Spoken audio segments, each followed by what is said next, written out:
আপনি বলেন আপনার কি রাইট আছে আমার ভিডিওতে আপনি আমার ছবি ধারণ করবেন, আমার টেলিফোনের কথা আপনি ধারণ করবেন।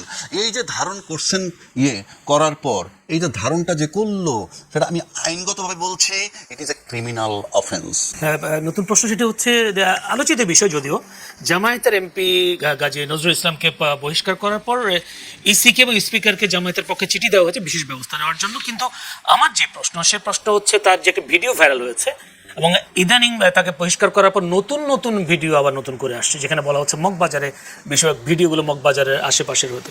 আমার প্রশ্নটা ওই জায়গায় যে মগবাজারে জামায়াতের অফিসের তো কেন্দ্রীয় অফিসে তো মগবাজারে, কিন্তু তিনি যদি মগবাজারে এইসব কাণ্ড কারখানা করেই থাকেন তাহলে সংগঠনগুলোকে, সংগঠনের যারা নেতা নেত্রী আছেন তারা তাদের নখদর্পণে ছিল না, তারা কি জানতেন না বিষয়গুলো, তিনি যে এই কর্মকাণ্ডগুলো করে যাচ্ছেন? আচ্ছা ধরেন এই কাজটা তো ভালো না, যে কাজটা করছেন সে কাজটা তো ভালো না। এমন ভালো না এমন একটা কাজ সে কি বিজ্ঞাপন দিয়ে জানায়া করবে? জানায়া করার কথা তা তো না। আচ্ছা এখন আসেন যেটা করছেন উনি, আমি যদি ব্যক্তিগত বিষয় নিয়ে আলাপ করতে চাই না, আমার মনে হয় রাষ্ট্রীয় লেভেলে এই আলাপগুলো আমার কাছে আমি ঠিক বুঝি না, তবু আপনি প্রশ্ন করছেন তাই বলছি। যেহেতু উনি সংসদের এমপি, তো সংসদের এমপি তো এরকম। আচ্ছা আপনি পৃথিবীতে কি একটা ঘটনা না, বাংলাদেশের একটা ঘটনা না, তো যেটা বাজারে আসছে সেটা নিয়ে আপনি আলোচনা করেন, ভালো কথা। আমি নৈতিকভাবে বিবেকবান লোক হিসেবে যদি আপনি আমাকে প্রশ্ন করেন, অফকোর্স এটা সম্মতি দেওয়ার কিংবা গ্রহণ করার কোনো সুযোগ নাই। এটা নৈতিক স্খলন এবং এটা একটা গর্হিত অপরাধ। এখন প্রশ্ন হচ্ছে অপরাধের নিয়ম হইল এই যে আপনি যতক্ষণ পর্যন্ত আপনার অপরাধ কেউ জানবে না ততক্ষণ পর্যন্ত আপনি সৎ লোক কিংবা ভালো মানুষ। পাশাপাশি আপনি যদি এটাকে ওইভাবে নেন যে যেমন ধরেন আমাদের দেশে 7% না 95% বা 6-7% মুসলমান, সেই হিসাবে আপনি যেখানেই ঢোকেন 97% তো মুসলমান। সরকারি অফিসে ঢুকলো 97% মুসলমান। তোর 5 ওয়াক্ত নামাজ পড়ি না আমরা, একদিকে 5 ওয়াক্ত নামাজ পড়ছি, একদিকে ঘুষ নিচ্ছি, তাও তো 97% মুসলমানই নিচ্ছে। ঘুষটা তো ইসলামে জায়েজ না, জায়েজ না, কোনো খারাপ কাজই জায়েজ না। সুতরাং এটাকে গ্রহণ করার কোনো কারণ নাই। পাশাপাশি যদি আপনি বলেন একজন লোক, একটা ব্যক্তি, একেবারে ব্যক্তিগত জীবন, সেটাকে আপনি মাঠে এনে আপনার অর্জনটা কি সেটা আপনাকে বিবেচনায় নিতে হবে। কারণ আমরা জাতীয় লেভেলে আলোচনা করি, এইখানে বিষয়ে আলোচনা করতেছি রাষ্ট্রের কি হবে। সে তো জঘন্যতম অপরাধ করছে এবং এইটা নিয়ে অনেক কথা হচ্ছে এখন। কেউ বলে দ্বিতীয় স্ত্রী, আবার এটা আসলে তার সাথে তার অবৈধ রিলেশন। আমি সবই জানি, সবটাই ভালো না। এখন ভালো নার কারণে তাকে কিন্তু বহিষ্কার করা হয়েছে। এখন প্রশ্ন আবার এটাও আসছে কি তার সংসদ সদস্যপদ থাকবে কিনা। তার সংসদ সদস্যপদ না থাকার মানে সাংবিধানিকভাবে যদি আসেন ৬৬ অনুচ্ছেদে বলা হইতেছে নাগরিক হইতে হবে বাংলাদেশের, ২৫ বছর বয়স হলে সংসদ সদস্য হইতে পারে। আবার সংসদ বাতিল হবে কিভাবে? যদি আদালত কর্তৃক তাকে মানসিক ভারসাম্যহীন বলে ঘোষিত করা হয়, কিংবা দেউলিয়া ঘোষিত হওয়ার পর দায় থেকে অব্যাহতি না পাওয়া, কিংবা বিদেশি রাষ্ট্রের প্রতি নাগরিকত্ব তার থাকে, কিংবা কোনো বিদেশি রাষ্ট্রের প্রতি তার আনুগত্য থাকে, অথবা নৈতিক স্খলনজনিত কারণে 2 বছরের কারাদণ্ড হয় এবং তারপরে সে তাকে 5 বছর বিরত থাকতে হবে। এটা গেল একদিক। পাশাপাশি ৭০ অনুচ্ছেদ বলছে দল থেকে যদি তাকে মানে নিজে যদি দল থেকে পদত্যাগ করেন তাহলে ওনার সদস্যপদ চলে যাবে। আবার যদি দলের বিরুদ্ধে উনি ভোট দেন, দলের সিদ্ধান্তের বিরুদ্ধে, তাইলেও চলে যাবে। কোথাও বলা নাই তাকে দল থেকে বহিষ্কার করলে তার সদস্যপদ যাবে কিনা। সেই হিসাবে সাংবিধানিকভাবে তার সদস্যপদ যাওয়ার কোনো কারণ নাই। আমি আবারও বলছি তার এই কর্মটা সমর্থন করার কোনো কারণ নাই এবং এইটা অভিযোগকারী থাকতে হবে একজন। আপনি ভিডিও করছেন, XYZ করছে, সেটা ভিন্ন আসপেক্ট। এখন আপনাকে কোন জায়গায় নৈতিক স্খলনের কারণে সংসদ সদস্যপদ চলে যায় এমন কোন আইনে আছে কি? আইনে আছে নৈতিক স্খলনের কারণে যদি কোনো দণ্ডিত হয় 2 বছর, আমি তো শেষ করে দিচ্ছি, 5 বছর পার না হয় 2 বছর দণ্ড হইতে, তার 5 বছর পারলে সে আবার যোগ্য হবে। আচ্ছা এখন আসেন একটা কথা বলি। আপনার নিশ্চয়ই টেলিফোনের কল সেন্টার, ব্যাংকের কল সেন্টারে কথা বলেন, ক্রেডিট কার্ডের কল সেন্টারে কথা বলেন, ফোন করার পর তারা ধরে কি বলে যে আপনার কথাগুলো আমরা রেকর্ড করছি, আপনার অনুমতি দিলে। আমি নিশ্চিত করে বলে দিচ্ছি, আপনি তাকে বলেন যে না আমি অনুমতি দিচ্ছি না আপনাকে রেকর্ড করার, তাহলে তারা হয়তো বলতে পারে যে না আমাদের চাকরির কারণে করতে হবে, আপনি না করেন আমি আলাপ করব না, বিকজ তার রেকর্ড থাকা দরকার। এই যে অনুমতি নেওয়ার বিধান, এই বিধানটা কিন্তু আমরা মানেন ওয়েস্টার্ন ব্লকের, এই সিস্টেমটা ওয়েস্টার্ন ব্লকের, ক্রেডিট কার্ড সিস্টেম ওয়েস্টার্ন ব্লকের। একইভাবে যদি আপনি আসেন, আপনি বলেন ওই লোকের অপরাধের বিচার হওয়া উচিত, কিন্তু আমি একটা সাধারণ সচেতন নাগরিক হিসেবে বলতে চাই দেশবাসীকে, আপনি বলেন আপনার কি রাইট আছে আমার ভিডিওতে আপনি আমার ছবি ধারণ করবেন, আমার টেলিফোনের কথা আপনি ধারণ করবেন। এই যে ধারণ করছেন করার পর এই যে ধারণটা যে করলো, সেটা আমি আইনগতভাবে বলছি it is a criminal offence. সুতরাং অফকোর্স যে নৈতিক স্খলন যেটা হয়েছে তার বিচার হোক কি না হোক এটা তদন্তের ব্যাপার, কিন্তু যিনি ভিডিওটা প্রকাশ করছেন নো ডাউট অ্যাবাউট ইট। কারণ আপনি যদি ইসলামেও আসেন, ইসলাম বলছে যদি কেউ কারো দোষ ত্রুটি গোপন রাখে আমি আল্লাহ তার দোষ ত্রুটি গোপন রাখি। এরকম অবৈধ কর্মকাণ্ড কি কেউ অনুমতি নিয়ে ভিডিও করে? আপনি তো করতে পারবেন না, তো আপনার রাইট নাই, তো আপনি আমার কথাটা বোঝেন নাই। আপনার তো রাইট নাই ভিডিও করার। একটা লোক বেডরুমে, প্রত্যেকটা লোকের বেডরুম আছে, সেই বেডরুম যদি আপনি ধারণ করেন, ধারণ করার পরে আপনি যদি পাবলিক করেন, কি রাইট আছে আপনার? কি রাইট? এটা আইনি কি বলি? এটা কোনো বিধান নাই।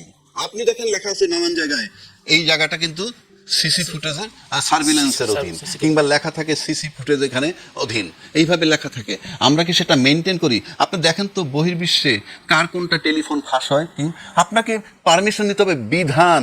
আমি ওইটার সাফাই গাচ্ছি না, আমি বলছি যে ওর যেমন অপরাধ বিজয়, যেমন সেই মহিলা যদি কমপ্লেন করে অবশ্যই তার ফৌজদারি অপরাধে বিচার হতে হবে, কিন্তু আপনি যে ভিডিওটা ধারণ করলেন গোপনে, সেই ধারণ করার অধিকারটা আপনাকে কে দিছে? জোর করে করেছে দেখা যাচ্ছে। কোথায় হাত জোর করে যাচ্ছে? আপনি তো যাচ্ছেন সেখানে, আপনি যে গেলেন, আপনাকে ভিডিও ধারণ করতে কে বলছে? আপনি কোন অথরিটি আপনাকে বলছে? আপনাকে বলতে হবে তো। এখানে আপনি ফোর্স করে রাজাকি ভাই যা বলছেন, রাজাকি ভাইয়ের পুরো কথার সাথে আমি একমত পোষণ করছি যে পুরো উনি এই আপনার ব্যক্তিগত লাইফ আছে, আমার ব্যক্তিগত লাইফ আছে। এখন কোয়েশ্চন যেটা আসলো যে এখন যদি প্রতিপক্ষ মানে বাইরে হলে যেটা হয় আমাদের এখানে হয় না, কঠিন বিচার, অপরাধের যেমন বিচার হবে, ওটা প্রকাশ হয়ে গেছে, উনি অপরাধ করছেন অলরেডি, উনি পানিশমেন্ট, কাজী নজরুল ইসলাম পানিশ, না কোনো মাপ নাই, বিচার হোক, বিচার হবে। আবার এখন যদি ওই ভদ্রমহিলা আইনের আশ্রয় নেয়, যে মহিলা এর সাথে সম্পৃক্ত আছে, কিংবা ইভেন গাজী নজরুল ইসলাম সাহেবও যদি বলে যে আমার তারা জোর করে ঢুকেছে কিংবা গোপনে আমার এইটা ভিডিও ধারণ করেছি, আইনি লড়াই করলে বাংলাদেশে এটা ইনস্ট্যান্ট নাই, বুঝেন নাই আপনি ভাই, আইনগতভাবে উনি করতে নতুন একটা বিতর্ক রাজাকে ভাই বলছেন যে শুধু এটা না, বাংলাদেশে কিন্তু শেখ হাসিনার আমলে আরেকটা আইন হয়েছে, ইভেন আপনার ছবি তুলতে গেলে আপনার পারমিশন নিতে হয়। অফ কোর্স, যে আমি আপনার ছবি তুলছি, আপনার লোকের ছবি তুলবেন রাস্তায়, নো। আমি যেটা বলতে চাচ্ছিলাম যে আপনার এই প্রসঙ্গে, যে গাজী নজরুল ইসলাম সাহেবের প্রসঙ্গে, যে দেখেন আপনি যেটা বলছেন যে মগবাজার এলাকায় ওনারা নজরদারি করলেন না কেন, এখন কিন্তু শোনা যাচ্ছে যে উনার এলাকা যেটা সাতক্ষীরায় শ্যামনগর, যেটা ওইখানে কিন্তু উনার এই সাম্প্রতিক বিভিন্ন কর্মকাণ্ড নিয়ে একটা ফিসফাস আলাপ অনেক দিন থেকেই ছিল, আছে। শুধু এটা না, উনার বিরুদ্ধে আবার নতুন করে একটা অভিযোগ আসছে যে উনি এলাকায় এমন একটা প্রভাব প্রতিপত্তি বিস্তার করেছিলেন, যে কারণে উনার দলের লোকজনই এটার বিরুদ্ধে ছিলেন। এবং এই যে ঘটনা ঘটেছে, এটা আমি সর্বশেষ আজকে সুনির্দিষ্টভাবে বলছি যে এখানে দলেরও একটা অংশ যেই করুক এটার সাথে সম্পৃক্ত। এই মেসেজটুকু আমি জানি, আমি সুনির্দিষ্টভাবে জানি বলেই বলছি যে তার দলেরই একটা অংশ এটাকে এই পিছনে ছিল, তারা সামনে।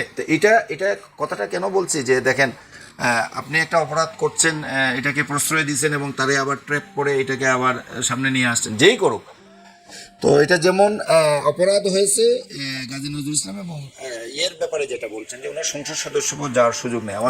আমাদের এখানে যদি আমরা অতীতে আবু হেনা থেকে শুরু করি, আবু হেনা আপনি জানেন যে প্রকৃতি আন্দোলনের নেতা, সেই বিএনপির 91 সংসদের এমপি ছিলেন, বাগমারার এমপি ছিলেন, এই যে বাংলাবাই যে এলাকার, উনার কথা যদি বলি আমরা, এরপরে আখতারুজ্জামান সাহেবের কথা বলি, আরো দুইজন এমপি যে বিএনপির আওয়ামী লীগ সরকারের আমলে 96-এ, আমি নামটা ভুলে গেলাম, যে আওয়ামী লীগ সরকারের যোগ দিয়েছিল বিএনপি থেকে নির্বাচিত হয়ে, তাদের ক্ষেত্রে হয়েছে। তারপরে রিসেন্টলি যেটা মুরাদ কিংবা গোলাম মোল্লা রনি, তারপরে গোলাম মোল্লা রনির ক্ষেত্রে হয়েছে, এবং সর্বশেষ আপনার লতিফ সিদ্দিকের ক্ষেত্রে। লতিফ সিদ্দিকের বিষয়টা একটু ভিন্ন, মানে এই আলোচনাটা আমরা ভুলে গেছি, এটা নিয়ে কিন্তু কোর্ট পর্যন্ত গড়িয়েছিল বিষয়টা, স্পিকার, পার্লামেন্ট, নির্বাচন কমিশন, কোর্ট, এই সবগুলো মিলে যখন নির্বাচন কমিশন তার ব্যাপারে একটা সিদ্ধান্ত দিতে যাচ্ছে, মানে তার সদস্যপদ বাতিল করার একটা প্রক্রিয়া শুরু করেছিল, ওই মুহূর্তে উনি নিশ্চিত হয়ে তখন গিয়ে উনি পদত্যাগ করেছেন।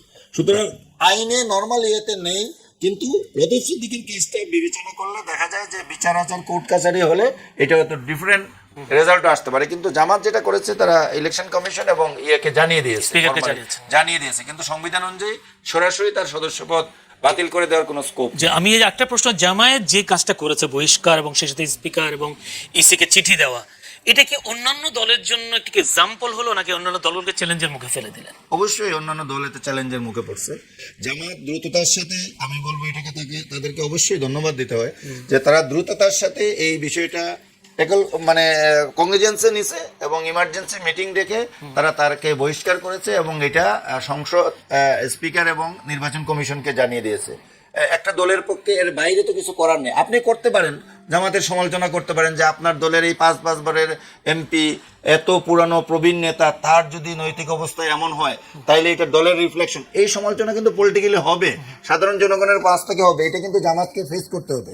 বাট জামাতের এই অংশটুকু, জামাত যে তড়িৎ পদক্ষেপ নিল এবং নেয়ার মাধ্যমে তারা তাদের অবস্থানটা ক্লিয়ার করে দিল, এইটা তারা ভালো কাজ করেছে দ্রুত পদক্ষেপ নিয়ে। এবং অন্য রাজনৈতিক দলগুলোর ক্ষেত্রে আপনি যেটা বলছেন যে সেখানেও তাদেরকে চাপের মধ্যে, অবশ্যই চাপের মধ্যে, অন্য রাজনৈতিক দলের কেউ যদি এরকম অপরাধ করে তখন তারা যদি একই ধরনের পদক্ষেপ না নেয় তখন কিন্তু তারা প্রশ্নের সম্মুখীন হবে। কিন্তু এমন কি হয়েছে কিনা চাপের মুখে, বিশেষ করে আমরা দেখেছি ঘটনা যখন ভিডিওটা ফুটেজটা যখন আসে তখন তো বিভিন্ন জায়গা থেকে ফেসবুক থেকে এটাকে এআই ভিডিও বা এটাকে হাইড করার অনেক চেষ্টা করা হয়েছিল, পরবর্তীতে চাপের কারণে তারা কি আসলে বহিষ্কার করেছে? না, এটা চাপের বিষয় না। আপনি বলতে পারেন যে জনগণের আকাঙ্ক্ষা, মানুষ কি চাচ্ছে, জনগণ কিভাবে নিচ্ছে, এইটাকে যদি আপনি চাপ বলেন তাহলে অবশ্যই জামাত খুব দ্রুত, কারণ মিডিয়াতে আপনি জানেন যে মেইন স্ট্রিম মিডিয়া এটা স্ট্রংলি এটাকে নেগেটিভলি এটাকে উপস্থাপন করেছে ভেরি ফার্স্ট ডেতে।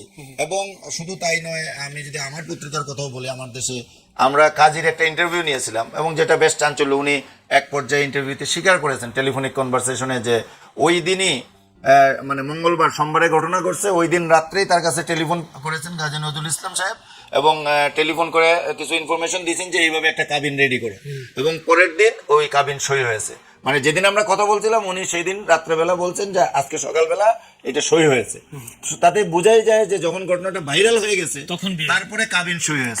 সুতরাং এখানে একটা মানে চাপ ছিল, অবশ্যই চাপটা বলতে যদি এটা বোঝেন এই চাপটা ছিল যে মানে মানুষ এটাকে ভালোভাবে নিচ্ছে না, সো জামাত খুব দ্রুত এটা রিঅ্যাক্ট করছে এবং এটা আমি মনে করি যে এটা ভালো সিদ্ধান্ত। আমি একটু অ্যাড করি এটার সাথে একটু জাস্ট, আপনি যখন একটা দায়িত্বশীল পদে যাবেন তখন আপনার চলন বলন, আপনার পোশাক পরিচ্ছদ সবগুলাই কিন্তু মানুষ বিবেচনায় নেয়। সুতরাং আপনি যে জামাতের এই যে নেতা, আমি জামাত বলবো না, জামাত ব্যক্তি যদি উনি একজন এমপি জামাতের নেতা, তাকে নিয়ে যে প্রোপাগান্ডা হইল বা যে ঘটনাটা ঘটলো, এই ঘটনার পর আমি মনে করি যে নৈতিকভাবেই ওনার নিজের থেকেই পদত্যাগ করা উচিত।